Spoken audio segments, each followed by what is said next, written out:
This right here is a hood switch for a Dodge Durango or Chrysler Aspen. It may be for a few other Dodge products. There's the part number. Cost is like, you can get it for like 30 bucks roughly. Anyway, if your vehicle will not start with the remote starter, this is what your problem is.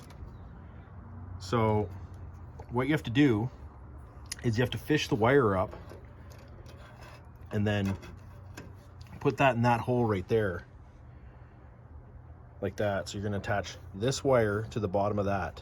So what I have to do is I have to fish it up, pull this out, and I have to fish it up.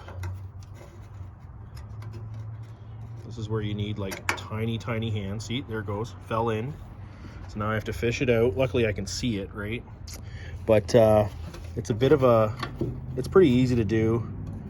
I've done enough of them. Oh, there we go. Done enough of them to know that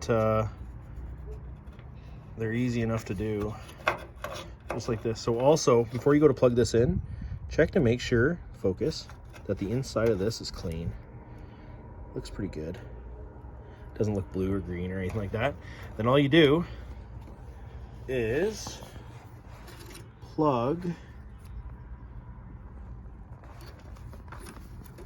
the wire in like that, and then push it in like that, and there's your hood switch. Make sure that you have a striker on the other side that's going to push it down as well, because if not, it's not going to work. Good luck.